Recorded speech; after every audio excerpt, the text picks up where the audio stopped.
พิธีประกาศบ่งตัวแต่งตั้งคณะพักฮักฐานและประกาศแต่งตั้งนายตำรวจของวิทยาลัยตำรวจประชาชนเลข 1อุดมไซด์ได้จัดขึ้นในวันที่ 3 ตุลาคม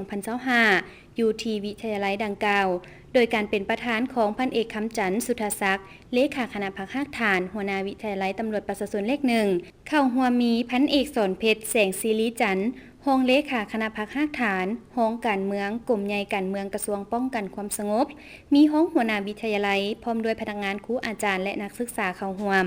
พันเอกสอนเพชรแสงศิริจันทร์รองเลขาคณะพักฮักฐานห้องการเมืองกลุ่มใหญ่การเมืองกระทรวงป้องกันความสงบได้ผ่านมติตกลงว่าโดยการอนุมัติบ่งตัวแต่งตั้งกรรมการคณะพักของคณะพักฮักฐานวิทยาลัยตำรวจประชาชนเลข 1ในนี้ได้บ่งตัวแต่งตั้งพันโทสมหวังบุญประจิตเป็นกรรมการคณะพักแต่งตั้งพันโทคำปานทิพคุณเป็นหัวหน้าห้องการพันโทอนุสรณ์พลอาสาเป็นหัวหน้าห้องการเมืองพันตีอนุสรณ์พรมณีไซเป็นห้องพลาธิการพันโทคำแสงแป่งบัณฑิตเป็นหัวหน้าห้องคุ้มครองนักเรียนนักศึกษา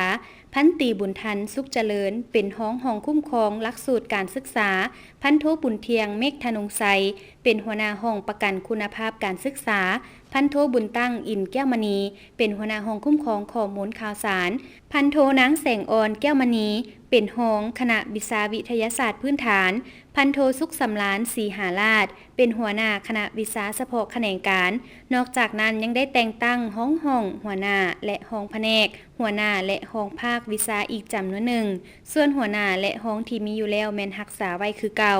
โอกาสการประกาศบ่งตัวแต่งตั้งครั้งนี้พันเอกคำจันทร์สุทธศักดิ์หัวหน้าวิทยาลัยตำรวจประชาชนเลข 1ได้โอ้ลมให้ทิศซี่นำก่อนอื่นสหายยังได้แสดงความย่องโยสมเสยต่อพนักงานคุ้มครองบรรษาทุกขั้นที่ได้เอาใจใส่คุ้มครองนำพาบรรษาเวียกงานในความรับผิดชอบประสบผลสำเร็จหลายด้านและการบ่งตัวแต่งตั้งซับซ้อนในครั้งนี้ก็เพื่อเป็นการปรับปรุงกงจักการจัดตั้งให้มีความหนักแน่นทางด้านการเมืองเข้มแข็งทางด้านการจัดตั้งและสามารถตอบสนองกับความเรียกร้องต้องการของหน้าที่การเมืองในระยะใหม่พร้อมกันสืบต่อยกสูงแบบแผนการนำพาการศึกษาอบรมการเมืองนำพาแนวคิดให้แก่สมาชิกพรรคพนักงานนักรบอยู่ในทันแถวความรับผิดชอบให้นักแน่นเข้มแข็งปรับปรุงยกระดับการจัดตั้งปฏิบัติเวียกงานวิชาเฉพาะอยู่แต่ละคงเขตให้ได้รับผลดีกว่าเก่ายกสูงสติความเป็นเจ้าการต่อหน้าที่การเมืองของตนประกอบส่วนเข้าในการพัฒนาบุคลากรของกำลังป้องกันความสงบให้มีคุณภาพและทันสมัยพร้อมกันสุ่มใส่ปฏิบัติบรรดาแผนงานและโครงการที่ได้กำหนดไว้ให้ปรากฏผลเป็นจริง